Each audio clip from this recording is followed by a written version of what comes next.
Greetings, salutations, and a good old hearty hello to everybody. Welcome to League Unlocked. My name is Eric. Very much appreciate you guys hanging out with us today as we finally have a little bit of actual off-season news. We've been waiting on the last couple of dominoes to fall in the LCS to finalize the majority of rosters there, EG and Dignitas in particular. And Dig, there were plenty of rumors circulating, but they only had 2 confirmed signings. And of course, we're fully expecting 90% of the team's overall salary to be the 2.3 cool mil going over to Huni. But now the other 3 signings come in fast and furious, and Dig all of a sudden has a 5-man roster. It was filled out by Grig in the jungle, Froggen in the mid lane, which again was being heavily rumored, and Aphromoo, the old wily veteran, paired up with the rookie and basically the only rookie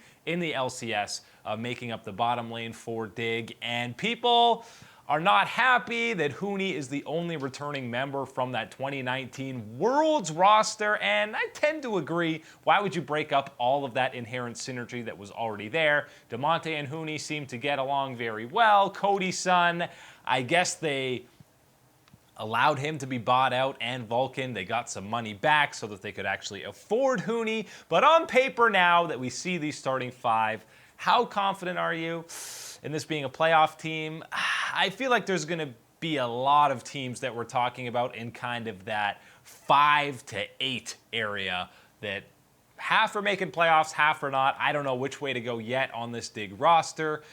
Grig is a guy that kind of got the short end of the stick, not kind of, definitely did in that trio of TSM junglers, and he played 4 games. He was 4-0 with them as a starting jungler, and then, of course, he had to go to the academy team and not play jungle. He had to role swap the top lane where he played 7 games, but we know that the communication is very important to his game, and it was very vocal on TSM. Maybe that's something that will help out Dignitas. He can kind of share shot calling duties with, you would assume, Aphro, but Froggen and Huni both contribute, and that's kind of what communication is these days in League, is everyone speaking, maybe with one shot caller. I'm excited for Grig to at least get a starting opportunity where he knows he's not getting subbed out. He is the starter and not being under the incredible scrutiny that is TSM. So tempered expectations for Grig in the jungle.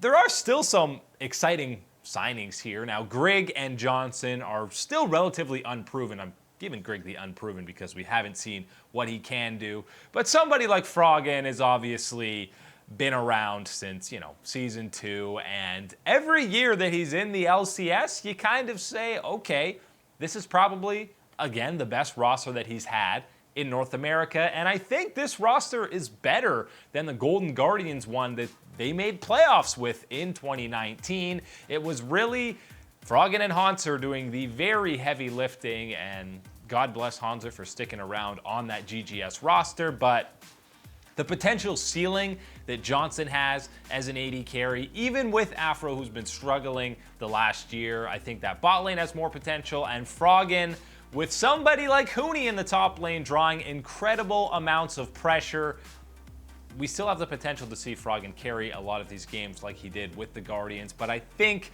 his laners, although they might fall behind in some games, they also have a much higher potential to carry in some of these games. And you could compare Huni and Hanser to almost a similar level. They have similar peaks.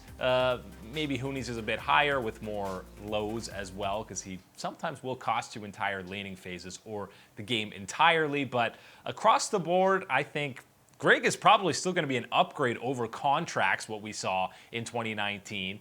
And Johnson probably going to be better than FBI? Maybe it's hard to say. FBI actually wasn't too bad, but this is probably the best roster Froggen has, and I'm still not confident that they can make the playoffs.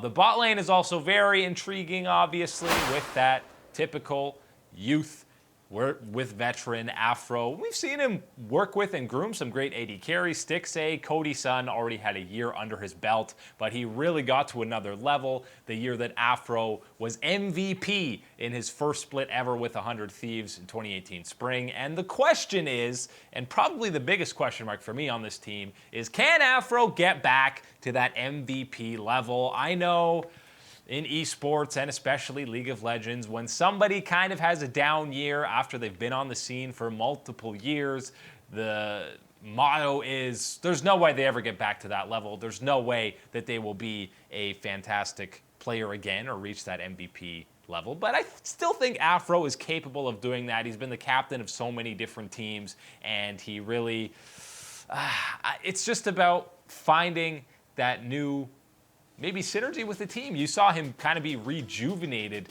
on 100 Thieves when he changed squads. Maybe he gets something similar to that with Dignitas, especially playing with a new AD carry who is looking to prove himself on the LCS stage. And by the way, Dig was also looking at getting Sneaky from Cloud9, and there was back and forths, and it sounds like they couldn't come to agreement. Maybe the buyout was too much for him, or maybe Sneaky simply didn't want to go to Dignitas, but they ended up saying, okay, fine, Johnson, probably the much cheaper option, will be that starting AD carry alongside Aphro, which, again, Sneaky, 99% chance that he will not be playing in the spring split.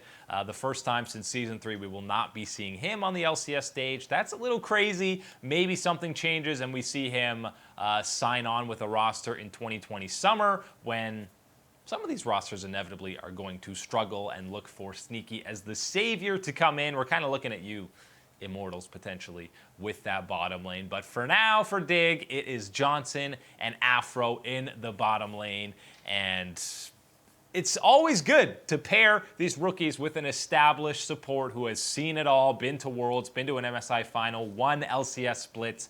Aphro knows what it takes to win, and hopefully for Dignitas, he can help groom Johnson into a premier AD carry for many years to come because the guy is an absolute solo queue god. The question is, can he live up to 4 accounts in the top 20 type of hype levels, something we haven't seen since Wild Turtle in 2013-14 when he came in and at the time was one of the best ADs in North America.